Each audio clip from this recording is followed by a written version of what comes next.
आल्यानंतर विसरू नये असा चमचमीत शेवग्याच्या शेंगांचा रस्सा नेहमी आपण आमटीतला शेवगा करतो. आज आपण इथे रोजचं साहित्य वापरून वाटण तयार करून चमचमीत रस्सा भाजी तयार करतोय. आज आपण मस्त अशा पद्धतीने बनवतोय शेवग्याची भाजी. एकदा केली की पुन्हा कराल इतकी टेस्टी लागते. त्यासाठी काय साहित्य लागतं ते आपण बघूया. 1 इंच आलं, बारीक चिरलेली कोथिंबीर, चवीप्रमाणे मीठ, 1 चमचा लाल मिरची पावडर, अर्धा चमचा हळद, 2 चमचे गरम मसाला, 1 चमचा धने पावडर, 1 टोमॅटो बारीक चिरलेला, खोबऱ्याचा किस, 2 मोठे कांदे बारीक चिरलेले आणि तेल. शेवग्याच्या भाजीसाठी मी इथे 5 ते 6 शेवग्याच्या शेंगा घेतल्या आहेत. शेवग्याच्या शेंगा घेताना खूप जाड घेऊ नका, नाहीतर त्याच्यातल्या बिया खूप निबार असतात. शेंगा अशा पद्धतीने मध्यम जाडीच्या घ्यायच्या आहे. शेवग्याच्या शेंगा 2 ते अडीच लांबीच्या कट करून घेतल्या. 2 ते अडीच लांबीच्या तुकडे करायचे, म्हणजे त्याच्या आतला गर नीट खाता येतो. त्याचे साल काढून घ्यायचे.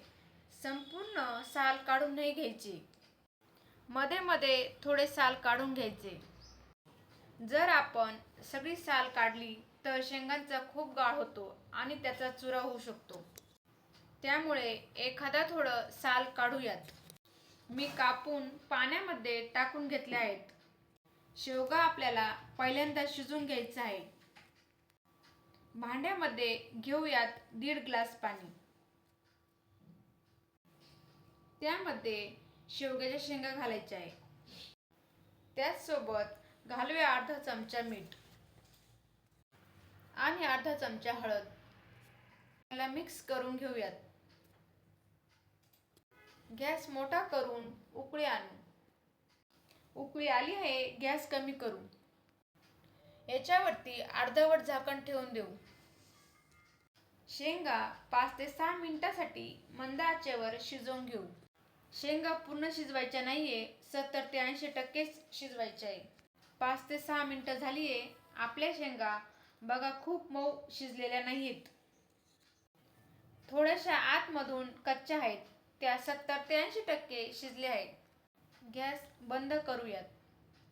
या शिजलेल्या शेंगा थोड्या वेळासाठी बाजूला ठेवू. आपण याचं वाटण कसं करायचं ते बघू. वाटण तयार करण्यासाठी कढई गरम व्हायला ठेवली आहे.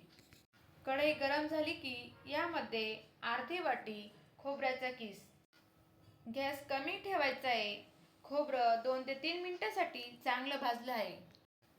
खोबऱ्याचा किस आपण ताटामध्ये काढून घेऊयात. कढईमध्ये साधारण 1 चमचा तेल घेतले. तेल तापलंय. यामध्ये 2 मध्यम आकाराचे कांदे उभे पातळ कापून घेतले. कांदा तांबूस रंग येईपर्यंत भाजून घ्यायचा आहे. 4 ते 5 मिनिटात कांदा भाजून झालाय. संपूर्ण थंड करून घेऊयात. आपलं साहित्य थंड झालंय. भाजलेल्या सुका खोबऱ्याचा किस, 10 ते 12 लसणाच्या पाकळ्या, 2 इंच आलं, बारीक चिरलेली कोथिंबीर. पाणी न घालता याला बारीक वाटून घेऊ. हे सगळं साहित्य आधी वाटून घेतलंय. भाजून घेतलेला कांदा, तयार करून घेतलेलं वाटण, थोडंसं पाणी घालून याला एकदम बारीक करून घेऊयात. आता भाजी करण्यासाठी कढई तापत ठेवली आहे. यामध्ये घेऊयात 3-4 चमचे तेल. तेल गरम झालं की यामध्ये घालूया मोहरी. मोहरी तडतडली की घालूयात पाव चमचा जिरे. जिरे चांगले फुलून घ्यायचे. यामध्ये घालायचे सगळं वाटण. हे वाटण मध्यम गॅसवर 2 ते 3 मिनिटांसाठी चांगलं परतून घ्यायचे. वाटण चांगलं परतून घेतले. घालूयात टोमॅटो, पाव चमचा हळद, 1 चमचा लाल तिखट पावडर, 2 चमचे गरम मसाला, 1 चमचा धने पावडर. थोडंसं पाणी घालून याला चांगलं तेल सुटेपर्यंत परतून घेऊया. 3 ते 4 मिनिटं परतल्यानंतर याला मस्त तेल सुटलंय. आता यामध्ये शिजून घेतलेला शेवगा पाण्यासहित घालायचा आहे. अगदी गरज जास्त लागली तर तुम्ही रसा जास्त हवा असेल तर अजून जास्तीचं गरम पाणी घालू शकता. चवीपुरतं मीठ घालायचंय.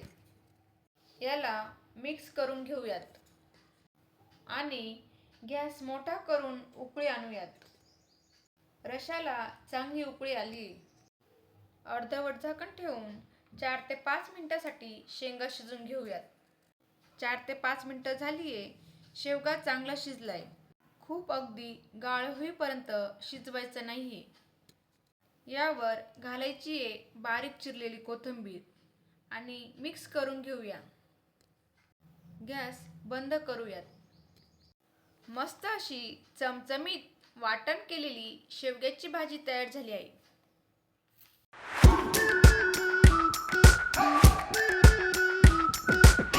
We've been waiting for so long.